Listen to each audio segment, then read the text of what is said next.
En el corazón helado de Mosc, un nigo caminaba solo por los pasillos oscuros del Kremlin.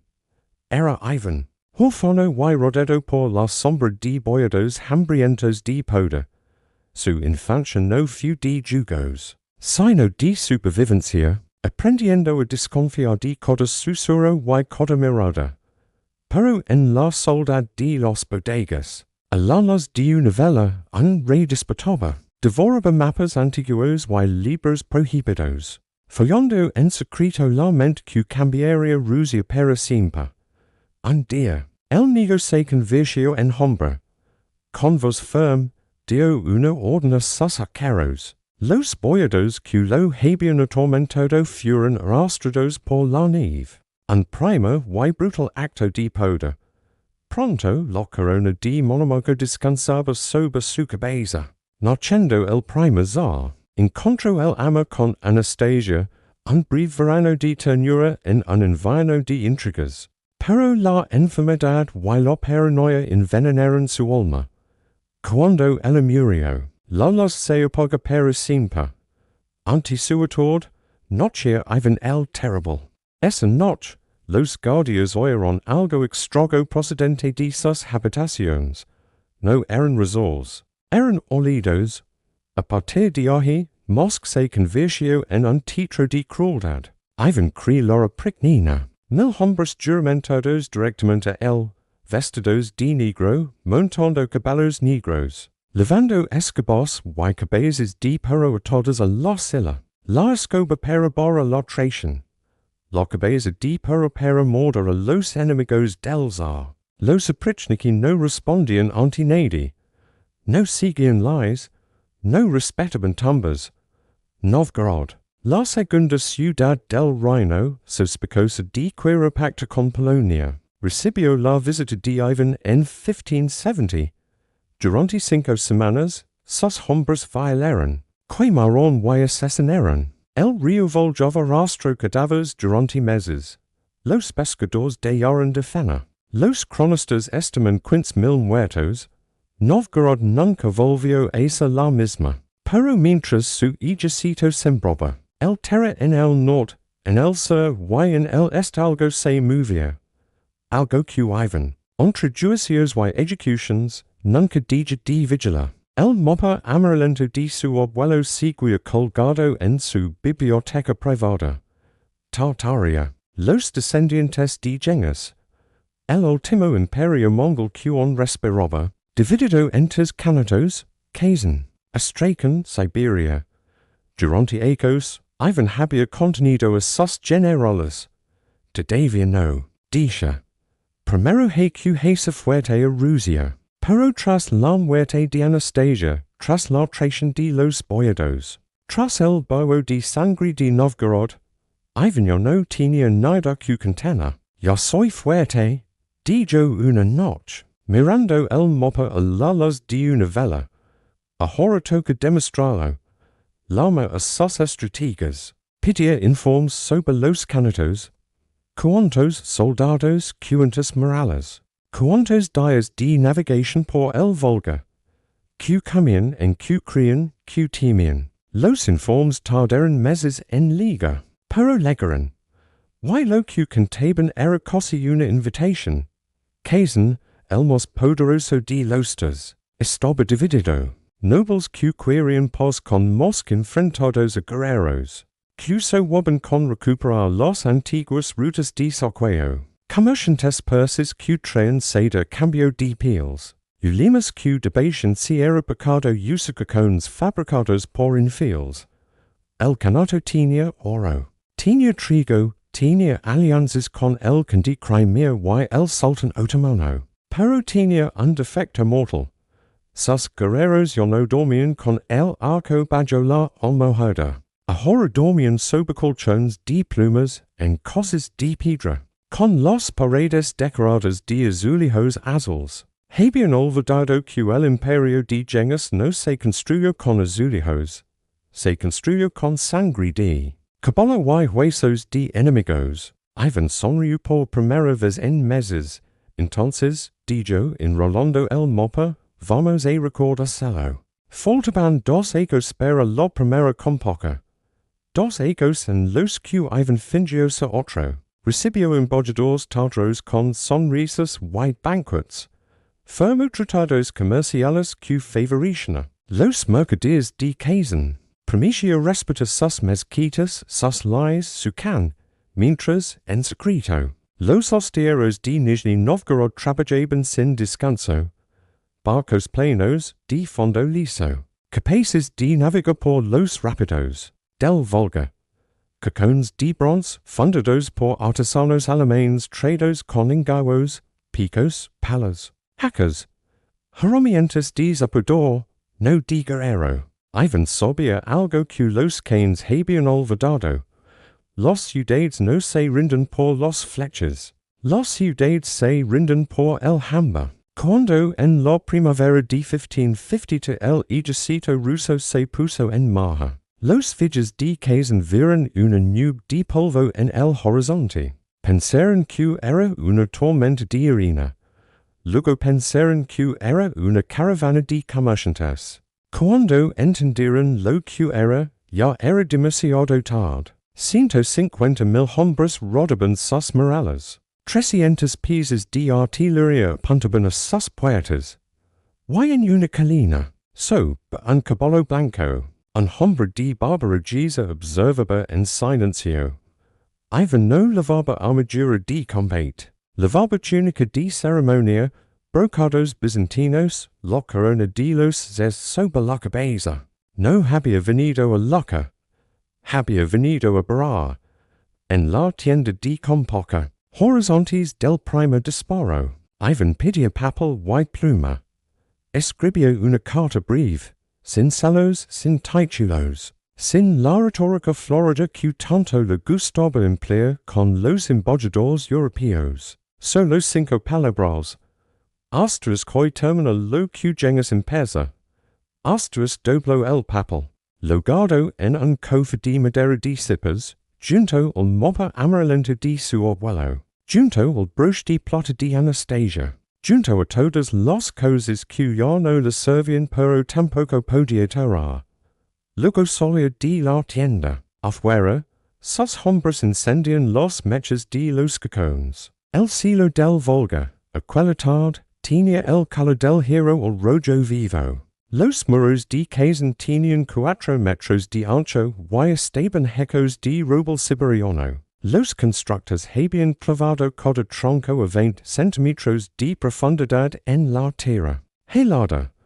Entre madera y madera, rellenaron con arcilla mezclada con clara de huevo. Sin esa y sangre de caballo. Una fórmula antigua, transmitida por los ingenieros de Buyara. La misma que había detenido a Tamerlán sin ecocetras. Los defensores miraban desde las almenas y no sentían miedo. El can Edgar había convocado a sus mayores arqueros.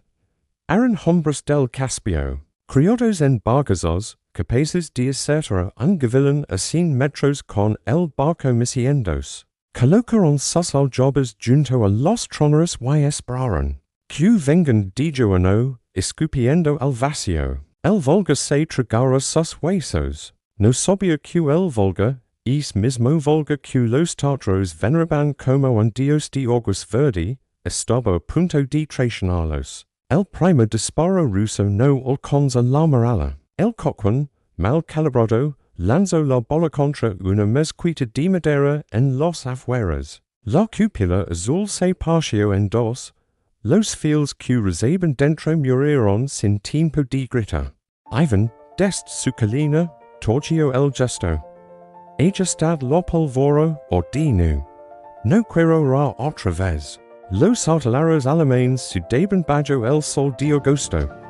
Ano de ellos, un sajón llamado Klaus, había trabajado para el emperador Carlos V con mayor que nadie.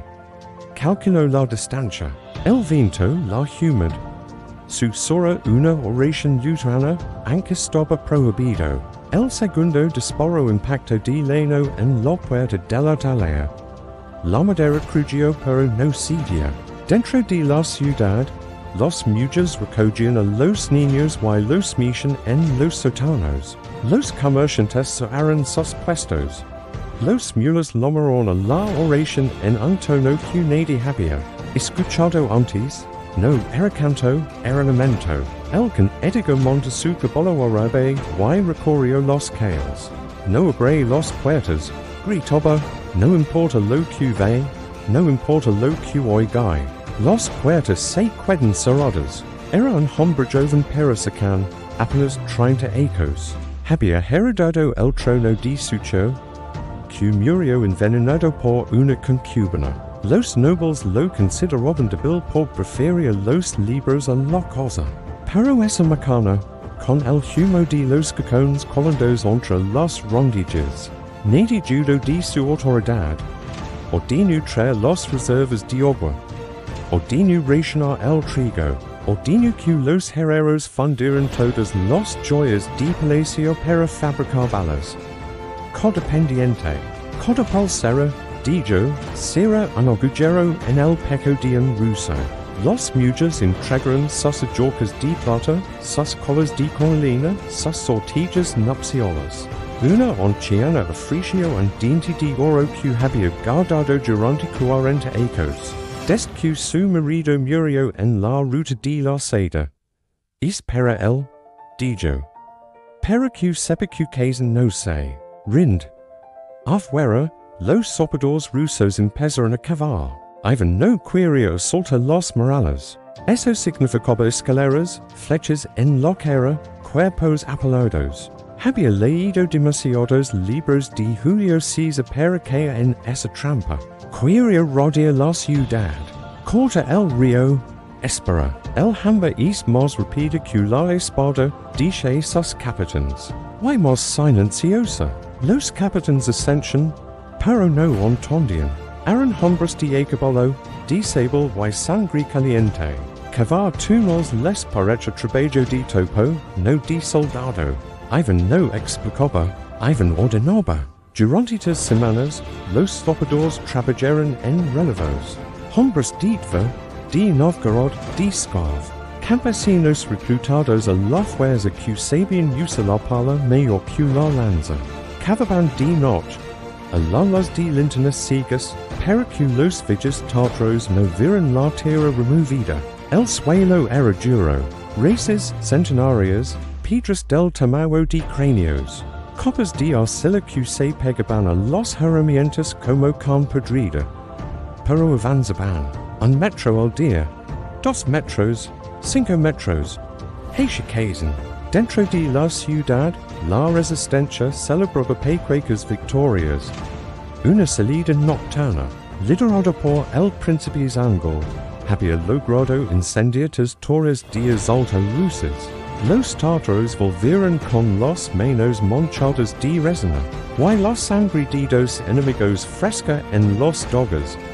Los mulas declararon que la sonreía a su pueblo. El can ediga sonreía también. Pero su sonrisa no llegaba a los ojos. Había visto algo que los demás no vieron, los rusos no. Habían perseguido a los atacantes. No habían lanzado contraofensiva. Se habían limitado a apagar el fuego y reconstruir. No les importa perder torres, murmuró a su vicia. Les importa ganar tiempo. Tiempo para que, preguntó el vicia. Ediga mira al suelo. No respondió. La primera sigil liga a los 27 días de sitio. Un niego fue a buscar agua al pozo de la plazamea. Dije que el cubo hurtado a la soga, espa hoy el chapatillo. Hoy un golpe seco, metal contra piedra. El pozo estaba seco. La noticia corrió como pólvora. Los muchos se agolparon alrededor del brocal. Impujándos, arrojandos, negandos a creer. Alguien bajó con una antica.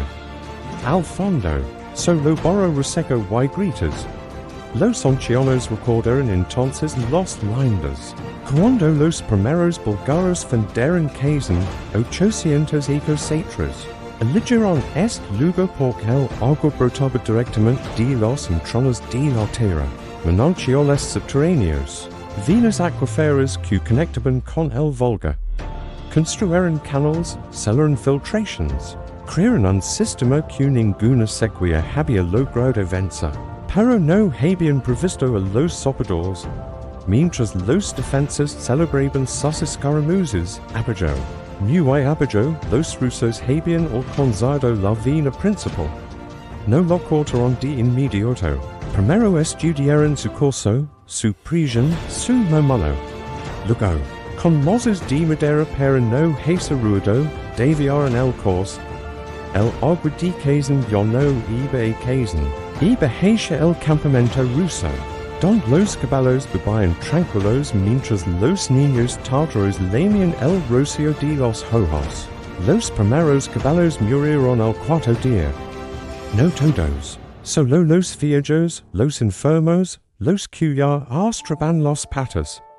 Pero el quinto día caían, cemental de ecos, pura sangre de los estepas, valorado encino vellas. Al sexto, dos yegos brigadas. Los soldados tártaros comparten su ración de agua con los animales. Se negaban a verlos sufrir. Un guerrero sin caballo no era un guerrero, era un hombre a pie. Quis casi un muerto que on respira. El can edigo ordinó sacrificar los caballos agonizantes y repartir la carne entre la población. Comeremos nuestros sueños, dijo. Y luego socorremos con venganza. Río. El trigo empieza a escasear a la quinta semana. Los molinos funcionaban con agua. Sin agua, no molían. Sin harina, no había pan. Los panaderos intentaron moler el grano en mano, con piedras planas, como hacían los antiguos. Era lento. Una bolsa de trigo requería horas de trabajo para convertirse en polvo. Los ricos tenían reservas. Los pobres tenían hambre. Un mercado persa ofreció 50 sacos de arroz a cambio de un salvoconducto para salir de la ciudad. El con lo rechazó, si te dejo ir, respondió, todos cuernos. Y si todos se van, Kazán será una tumba vacía. El persa insistió. Ofreció 100 sacos, 200, su peso en oro. The year is 1552. On the vast plains of Eastern Europe, two worlds are about to collide. In the West, the nascent Sodom of Russia under the iron fist of its first Tsar, Ivan IV, known to history as Ivan the Terrible. In the East, the proud and resilient Khanate of Kazán, a remnant of the once mighty Golden Horde. For centuries, these two powers have been locked in a bitter struggle, a cycle of raids, broken treaties and simmering hatred. But now, the final act is about to begin. Ivan, young, ambitious, and utterly ruthless, is determined to end the Kazán threat once and for all. He sees the Khanate not just as a rival, but as a dagger pointed at the heart of his growing empire. For years, Tatar raids have devastated Russian lands, carrying away thousands into slavery. The southern frontier bleeds constantly. For Ivan, this is more than a war of conquest. It is a holy crusade, a mission to secure his realm and solidify his divine right to rule. He gathers an army of unprecedented scale, a force of over 150,000 men, Streltsy musketeers, feudal cavalry, Cossack warriors, and a massive siege train of heavy artillery. All converge on a single target, the white-walled city of Kazán. Inside those walls, the people of Kazán prepare for the storm. They are led by their Khan, Yadigo Mohammad, a man of courage who knows the odds are stacked against him. But the spirit of the Tatars is not easily broken. They are the descendants of Gengis Khan, warriors who once ruled half the world. They look upon their city, a jewel on the Volga River, a bustling hub of trade and culture, and they vow to defend it to the last. Their walls are strong, their cannons are ready, and their resolve is ironclad. They know that surrender means subjugation, the end of their way of life. For them, this is a fight for survival. As the summer sun beats down, the Russian host arrives. The endless sea of soldiers and tents stretches to the horizon. A terrifying sight for the city's defenders. The air grows thick with tension. Ivan's engineers, led by the brilliant but mysterious postnik Yakovlev, immediately set to work. This will not be a simple assault. This will be a siege of science and brutality. Trenches are dug, zigzagging ever closer to the walls, protecting the sappers from the hail of arrows and cannonballs fired from the ramparts. Massive wooden siege towers, behemoths on wheels, are constructed just out of artillery range, ready to be rolled forward to pour troops directly onto the battlements. The initial Russian assaults are thrown back with ferocious intensity. The Kazan defenders fight with desperate bravery. They pour boiling water and burning tar onto the attackers trying to scale the walls. Their archers rain down death upon the exposed Russian infantry. Nighttime raids from the city gates keep Ivan's army on constant alert, turning the siege into a bloody, grueling stalemate. The fields around Kazan become a graveyard, littered with the bodies of men from both sides. Days turn into weeks. The relentless Russian cannons pound the city day and night. The constant thud of artillery becomes the new rhythm of life. The great white walls begin to crumble, stone by stone. Inside Kazan, hope begins to dwindle. Food is scarce, water is rationed, and the constant bombardment takes a heavy toll on morale. Yet, they fight on. Every breach in the wall becomes a kill zone, where Tatar warriors make the Russians pay for every inch of ground in blood. Ivan grows impatient. The autumn rains are coming, which would turn the plains into a sea of mud, making a continued siege impossible. He needs a breakthrough. He turns to his secret weapon, the sappers. Under the cover of darkness and the roar of the cannons, miners dig deep beneath the city's defenses. They pack the tunnels with massive amounts of gunpowder, a technology still new and terrifying. Their target, the city's main water source and key defensive towers. The plan is audacious and deadly.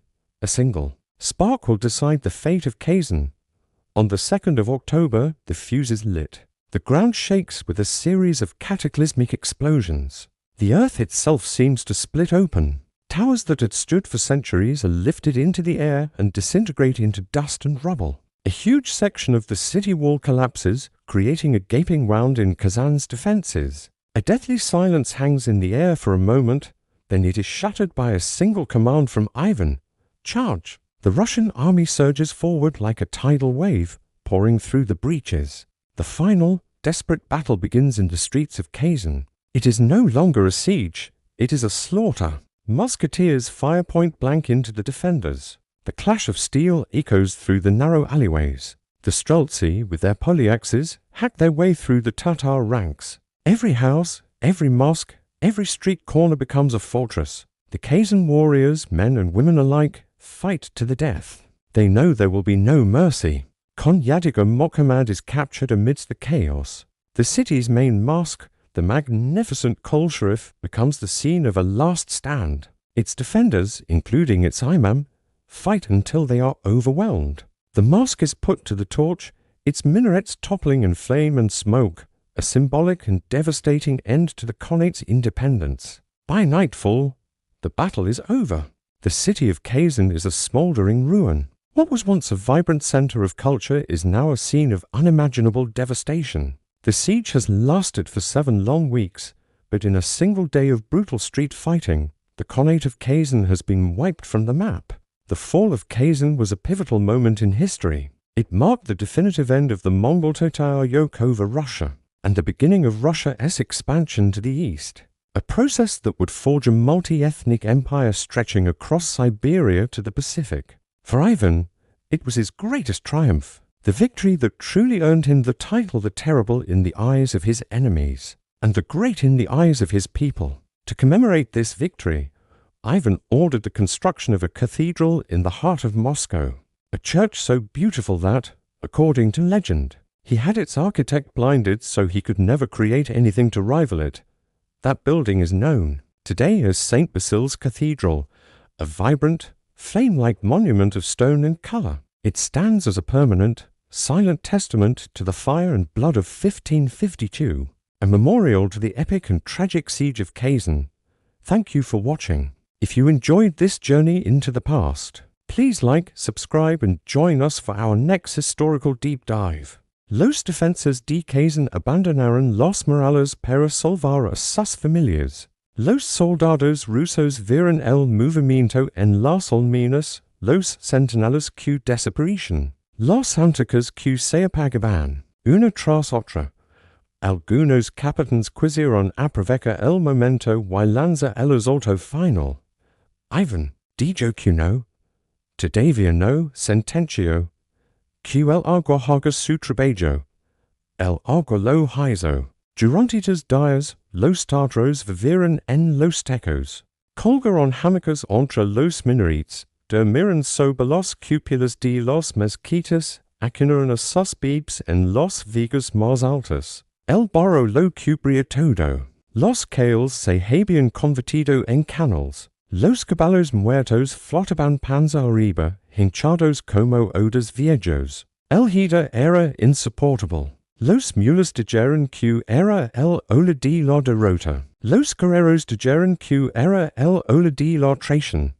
Los niños, que ya no tenían fuerzas para llorar, solo respiraban con popos mojados sobre la boca. El canético no dormía. Pasaba las noches en la azotea de su palacio, mirando los fogotes rusos a lo lejos. Tan cerca y tan imposibles. Su visir le levaba ticuna de bibia. ¿Qué espera? Preguntó el visir, señalando el campamento enemigo. Espera que nos podremos, respondió Edgar. Y lo estamos haciendo. La mañana del de octubre. Ivan se levantó antes del alba. No había dormido. Tampoco había rezado.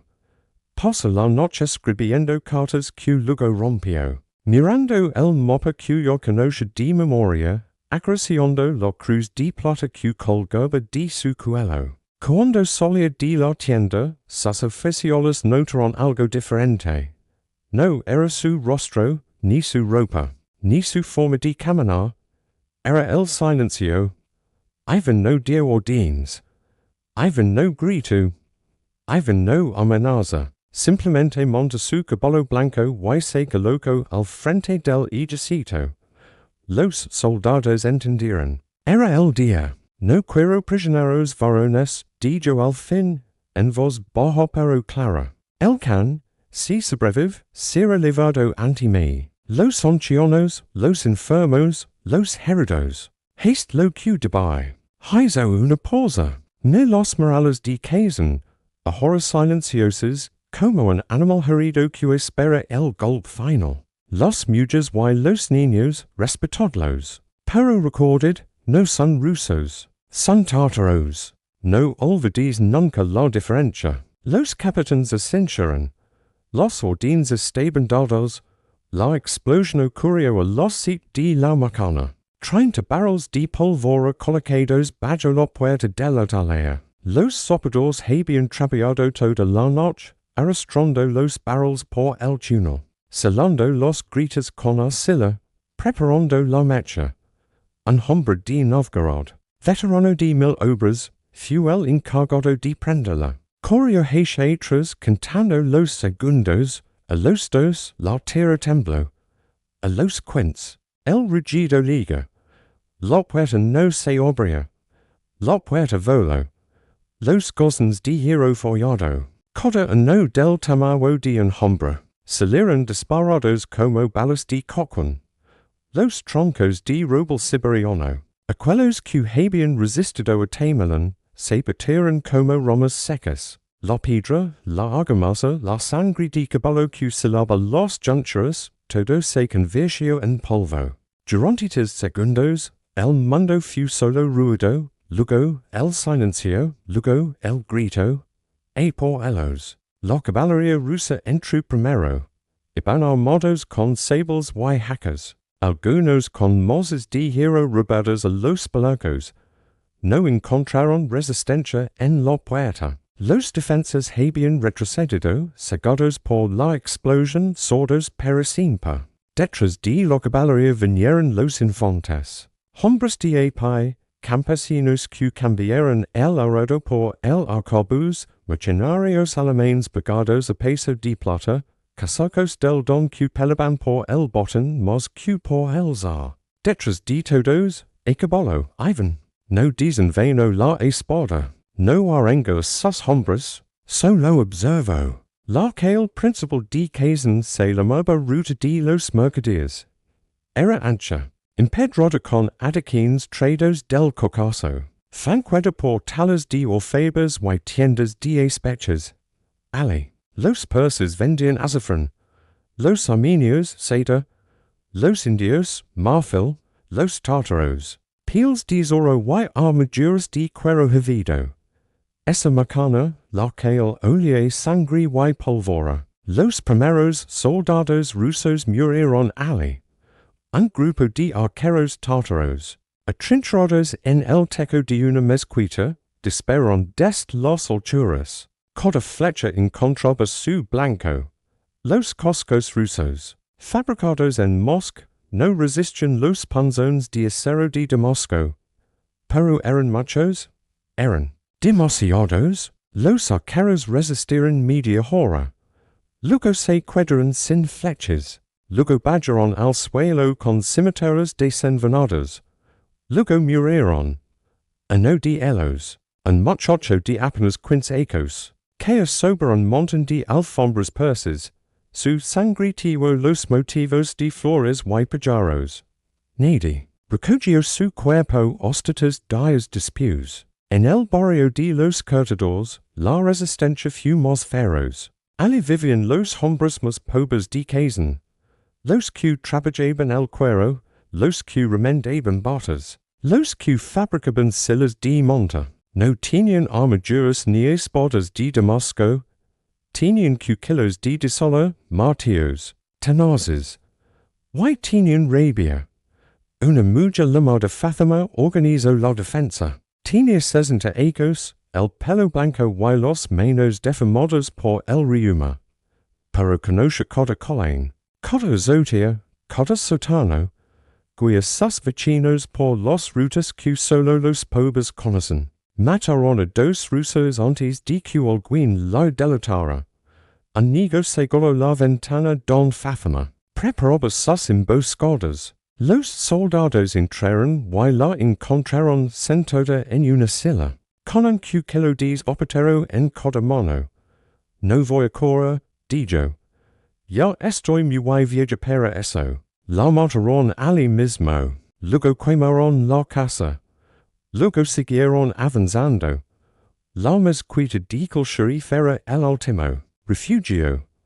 Allí se concentraron los supervivientes. Hombres armados con lo que encontraron, mujeres que protegían a sus hijos con el cuerpo, ancianos que recitaban versículos del Corán en voz baja. El imán del sheriff estaba en la puerta principal, sin armas, solo con su túnica blanca.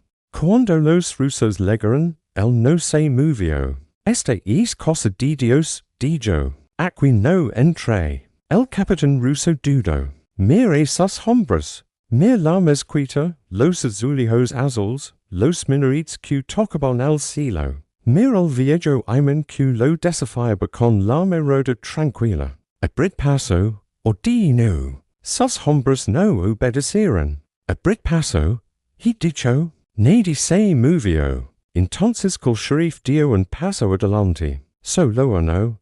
Sus manos siguen vacías. Podéis matarme, dijo. Pero no entre. El capitán desenvainó la espada. Entró. Lo que ocurrió después dentro de la mezquita no fue una batalla. Fue una matanza. Los rusos no preguntaron quién era guerrero y quién era civil. Mataron a los hombres que encontraron rezando, mataron a las mujeres que se interpusieron, mataron a los niños que loraban escondidos tras los pilares. El sheriff murió abrazado al púlpito. Sus últimas palabras no quedaron registradas. Pero los cronistas tártaros, los que sobrevivieron y escribieron la historia en secreto, aseguran que dijo, Allah es grande. Allah es justo. Allah nos recibirá. No dijo que Allah los vengaría. No dijo que él lo pasaría. Solo dijo que los recibiría. Y eso, para los que morían fue suficiente. El can ediga fue capturado en el sótano de su palacio. No opuso resistencia. Estaba sentado en una alfombra reda, la misma que usaba cuando era niño y su padre le enseñaba a leer. Tenía un libro abierto sobre los rodillos, un tratado de astronomía persa, pero no lo miraba. Miré los soldados rusos que irrumpieron en su refugio. Mir sus armaduras sucias, sus barbas enmarronadas, sus ojos de perro hambriento. El zar preguntó. ¿Te espera? Respondió un soldado. Edgar cerró el libro con cuidado. Lo dije sobre la alfombra, junto a una taza de té frío. Se puso de pie con lentitud, como si le pesaran todos los huesos. Vamos, dijo. No pidió clemencia. No insultó a sus captors. No mire atrás. Los soldados los sacaron a rastras. Fuera. Kazán ardía. No toda la ciudad. No todavía. Pero los lamas lamían los bordes de los barrios orientales, donde los rusos habían incendiado cosas para facilitar el avance. El humo era negro, espeso, un manto que ocultaba el sol. Los soldados seguían matando, algunos por orden, otros por costumbre, otros porque ya no sabían hacer otra cosa. Iván esperaba en la plaza, medio rodeado de sus capitanes. Cuando trajeron a Edgar, ellos no se bajó del caballo. Miró con desde arriba, midiéndolo, evaluándolo. El con sostuvo la mirada. ¿Te llamas Edgar? Dijo Iván. Sí. Tu padre fue Khan. Tu abuelo también. Tu bisabuelo combació contra Tamerlán. Sí. Whitehall has perdido Kazán en 40 días. Edgar no respondió. Iván inclinó la cabeza. Como si esperara una explicación, una disculpa, un lamento. No liga nada. No tienes nada que decir. Edgar lo mira. Sus ojos estaban vacíos, pero no de miedo. Estaban vacíos como están vacíos los pozos cuando el agua se ha ido. Todo está dicho, respondió. Iván asintió lenamente. Luego hizo un gesto a los guardias. Levadlo a mosque. Bien tratado. Que viva. Edgar abrió la boca por primera vez con sorpresa. ¿No vas a matar? Iván no respondió. Ya había girado el caballo y se aliaba entre el humo y los cadáveres. El can se quedó mirando su espalda. ¿Por qué? Gritó. Dime por qué. La voz de Iván liga desde la distancia. Amortiguada por el crepito de los incendios. Por la muerte es un final. Why yo no quiero que termines. Quiero que todos los tíos te ven vivo, con una coria al cuello llamando Simeon. Quiero que sepan que Dios no pudo salvarte. Edgar cerró los ojos. Mi Dios, susurra, ya me ha salvado. Nadie le preguntó de qué. Los cronistas rusos escribieron que la caída de Kazán dura un día. Mentiran. La caída de Kazán dura 41 días de sitio. 5 horas de asalto y 400 ecos de silencio. Los que sobrevivieron no hablaron. Los que murieron no pudieron. La ciudad fue reconstruida, las mezquitas convertidas en iglesias, los minarets derribados o coronados con cruces ortodoxas. Los niños tártaros aprendieron ruso en escuelas, donde castigaban a quien pronunciara una palabra en su lengua. Pero en las noches de invierno, cuando el vulgar se congela y el viento silba, entre las chimeneas, los viejos cuentan la historia. No lo de Iván, no lo de los cacones, no, la de los 30 barrels de pólvora. Cuentan la historia de una anciana con menos de opatera que mató a 2 soldados, con Q kilos de sala. La historia de un imán que murió abrazado a su pulpito. La historia de un can que perdió un imperio pero no perdió la mirada. Cuentan la historia de los que se negaron a desaparecer. Y mientras alguien la cuente, Kazán no ha perdido del todo. El vulgar rastro cadáveres durante 40 días. Los pescadores de Astracan, a 100 leguas al sur, dejaron de lanzar las redes. Cada vez que tiraban del cabo subían cuerpos. Hombres, mujeres, niños. soldados con armaduras abaladas, viejos con las manos atadas, beads envueltas en mantas que flotaban como nenúfares de tela. Nadie supo cuántos murieron en Kazán. Los rusos no contaron, los tártaros no pudieron, los cronistas europeos escribieron cifras al azar, 15,000, 20,000, 30,000. Todas eran mentira, todas eran verdad.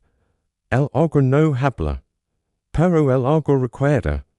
En Mosc, las campanas repicaron durante 3 días. Iván entró en la ciudad como no había entrado nunca. Montaba su caballo blanco, pero ya no llevaba armadura de ceremonia. Vestía de negro, de los pies a la cabeza. Negra la túnica. Negras las botas. Negro el caballo. El pueblo solía recibirlo con ramas de abedul y cantos religiosos. Los mujeres lloraban de emoción. Los niños corrían tras el caballo. Los boyados, los mismos que lo habían humillado en la infancia, se arrodillaban a su paso. Iván no miraba a nadie. Detrás de él, encadenado pero con ropas limpias, caminaba Edgar, el último de Kazán. Ahora era Simeón, un nombre cristiano que le sabía a hero en la boca. Los moscovitas se remenaban. Para verlo, algunos con odio, otros con curiosidad. ¿Ese es el Khan? Preguntaba un niño. ¿Ese es el perro? Respondía su padre. Edgar oía los insultos y no parpadeaba. Caminaba con la espalda recta, como si las cadenas fueran un adorno. Iván lo había perdonado, pero el perdón del zar era más pesado que cualquier condena. Las semanas siguientes, Iván intentó ser el gobernante que había suado. Recibió embajadores, firmó decretos, asistió misa cada mañana. Los cortesanos suspiraron aliviados, la guerra había colmado al zar. La victoria lo había hecho magnánimo. No entendían nada. La guerra no había colmado a Iván. La guerra lo había confirmado. Él no era un tirano porque hubiera elegido serlo. Era un tirano porque el mundo le había enseñado que la bondad era una invitación a la pupilada. Kazán fue su espejo. La ciudad arrasada, los cuerpos flotando en el río, el can encadenado, y vio su propio reflejo. Y le gustó lo que vio. Pero el gusto duró poco. En diciembre de 1552, llegaron noticias del zar. El can de Crimea, Devlet Jairé, había jurado venganza. No podía permitir que Rusia se quedara con Kazán. Si los rusos controlaban todo el Volga, su propio kanato sería el siguiente. Devlet Jairé envía una carta a Iván. Estaba escrita en papel perfumado, con caligrafía de maestro persa. Pero el contenido no tenía perfume. Has matado a mis primos. Has quemado sus mezquitas. Has convertido a sus hijos en ciervos. Por cada gota de sangre tártara derramada en Kazán, derramaron barrel de sangre rusa en Mosc. Escriban leer la carta en público. La dobló con cuidado, la guardo en el bolsillo de su pecho. Que venga, dijo, yo tengo práctica. Pero esa noche, solo en su habitación, volvió a leer la carta. Sus dedos temblaban.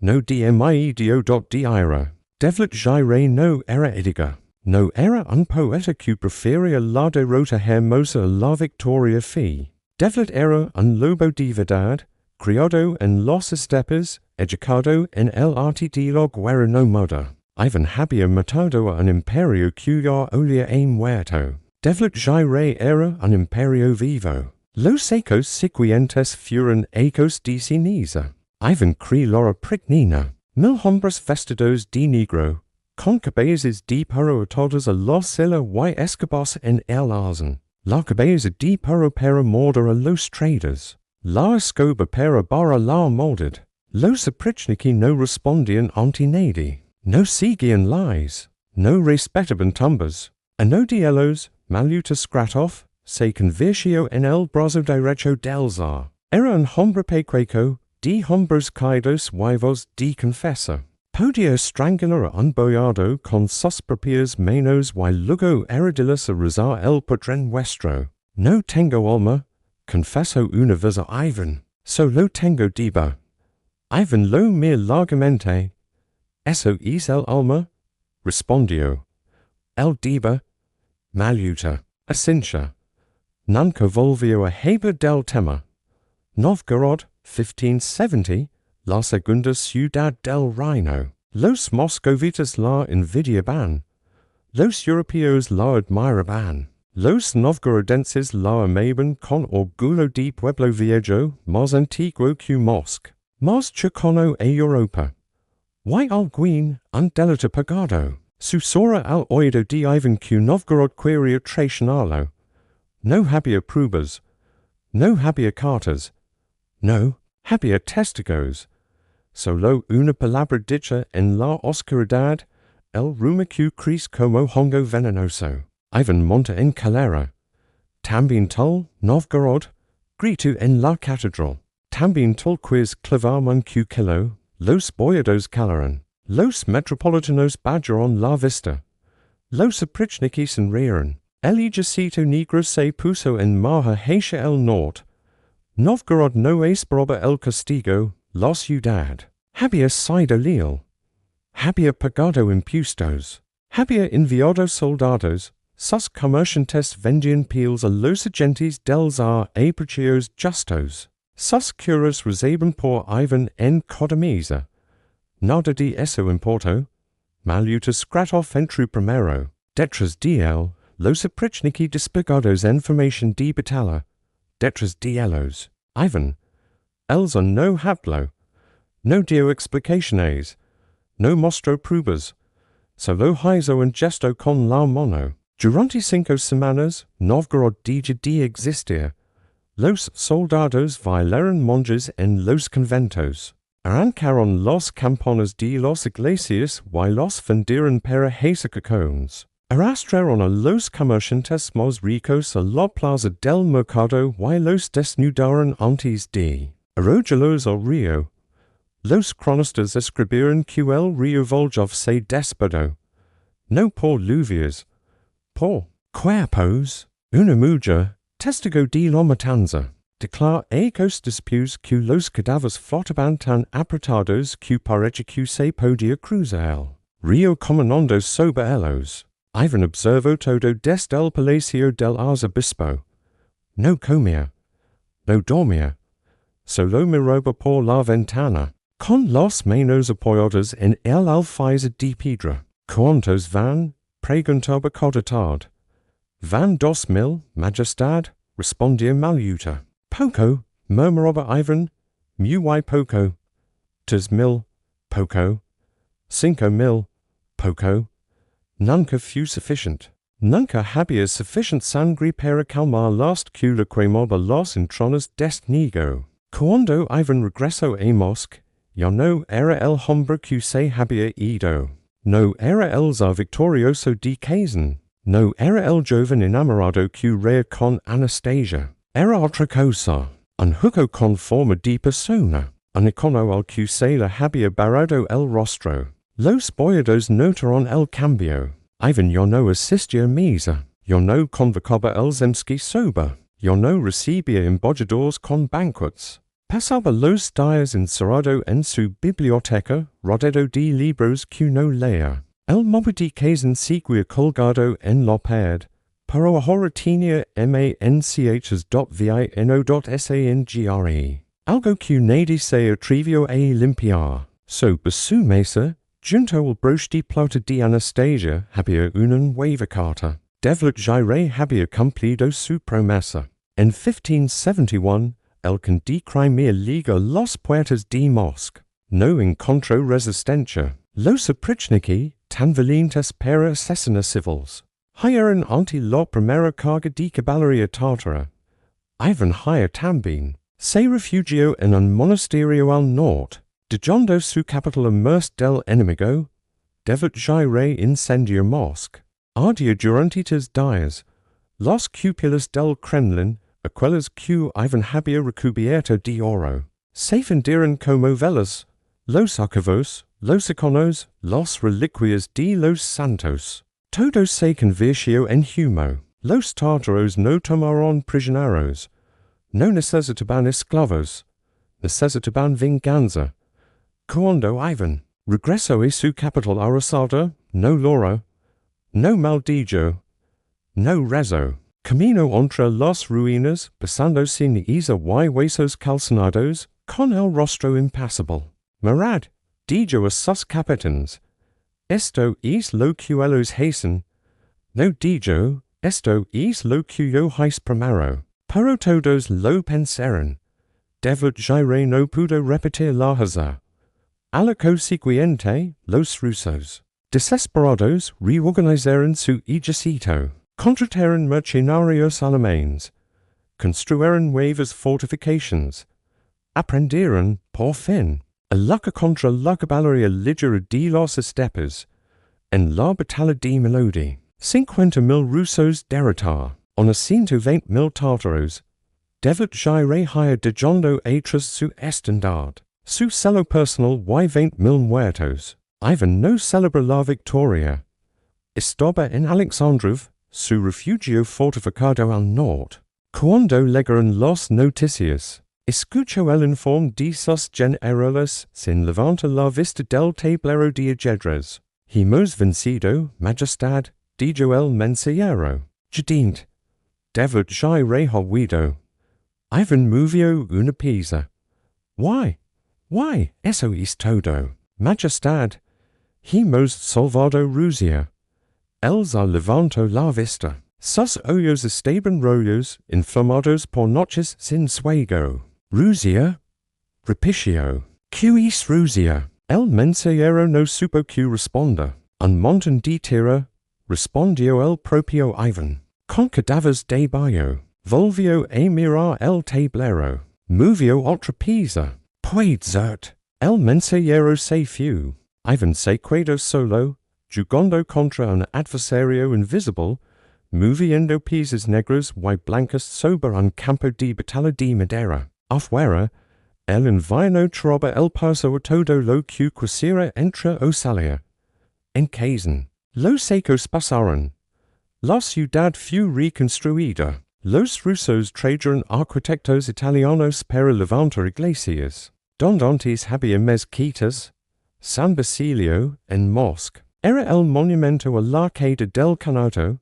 Sus cúpulas de colores tan alegres, tan extrañas. Eran una burla de piedra. Los tártaros que sobrevivieron aprendieron a calar. Algunos huyeron a Siberia. Otros se convirtieron al cristianismo para conservar sus tierras. Otros simplemente desaparecieron, absorbidos por el imperio que los había derrotado. Pero en los odios remotos, donde los funcionarios rusos no llegaban, los viejos seguían contando la historia. No lo de Ivan, no lo de los cacones. La historia de cómo Kazán resistió 40 días con agua prestada y fe propia. La historia de los que murieron con las armas en la mano. La historia de los que murieron rezando. Y cuando un niño preguntaba por qué habían pedido, si eran tan valientes, los viejos respondían, por Dios es grande, hijo. Pero a veces Dios se distrae. Edgar, el comportado como Simeón, vivió 15 años en Mosque. Tuvo una casa, criados. Una pensión del zar. Asistía a misa cada domingo y besaba la cruz con los labios fríos. Los boyados lo evitaban. Los comerciantes tártaros lo llamaban traidor a sus espaldas. Los rusos lo llamaban Simeón y le sonrían sin mirarlo a los ojos. Él no se quejaba. Por las noches cuando los criados dormían, sacaba de debajo de su colchón un pequeño corazón. Lo había escondido durante 15 años, envuelto en un papo de lino. Lo abría por la misma página, la azora de la paciencia, y leía en voz baja. Hasta escala esta con los pacientes. Asterisk no sobia si era verdad. Pero necesita toba criado. En 1577, Edgar enferma. Los médicos italianos diagnosticaron febres. Los curas ortodoxos administraron la extremunción. Iván, viejo ya, conoce y tembloroso, acudió a su lecho. Dijo algo, preguntó el zar. Todo, respondió Edgar. Iván asintió. Se sentó junto a la cama y cala. Pasaron así una hora. Dos quiza, sin habla. Dos ancianos que habían sido enemigos, luego vasallo y sigó. Luego dos hombres que ya no sabían que eran. Simeon, dijo Iván al fin. ¿Crees que Dios perdona? Edgar tardó en responder. Su voz era un hilo. Dios perdona siempre, dijo. El problema no es Dios. El problema somos nosotros, que no sabemos aceptar el perdón. Iván bajó la cabeza. Edgar cerró los ojos. Esa noche, el último con Kazán dejó de respirar.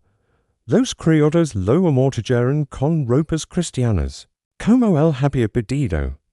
Pero antes de cerrar el ataúd, alguien quiso una servienta tártara. Quiso el mismo Iván. Colocó bajo su cabeza un pequeño corazón envuelto en lino. Nadie preguntó. Nadie respondió. Iván sobrevivió y Edgar sit ecos de soldad. Dolor de huesos y ataques de ira cada vez más frecuentes. Mató a su propio hijo, Alzarevich Iván. De un golpe en la sien con su bastón. Lora sobre su cadáver durante 3 días, pero el hijo no resucitó. Cuando él mismo murió, en 1584, nadie supo muy bien qué tenía. Los boyados sintieron alivio. El pueblo sintió miedo. La historia sintió vértigo. En Kazán, los viejos se asomaron a las ventanas y miraron el cielo. ¿Se ha ido? Dijo no. ¿Quién? Preguntó su nieto. El viejo no respondió. Segolo el vulgar, que seguía fluyendo hacia el ser indifferent, eterno. El niño no entendía. Pero ecos después, cuando él mismo fuera viejo y contara esta historia a sus nietos, recordaría la mirada de su abuelo. No era odio, no era alegría. Era la mirada de quien ha esperado tanto que ya no recuerda que esperaba. El 18 de marzo de 1584, Iván murió solo, vestido de gala, con el mapa de Kazán en los pies. Preguntó a los curas por qué Dios había hecho tanta sangre. Nadie supo responder. Dijo los nombres de Anastasia y de su hijo muerto, luego cala. En Kazán, los viejos tártaros encendieron velas. No era alegría. Era la certeza de que algo, por fin, terminaba. El vulgar sigue fluyendo. Los imperios van y vienen.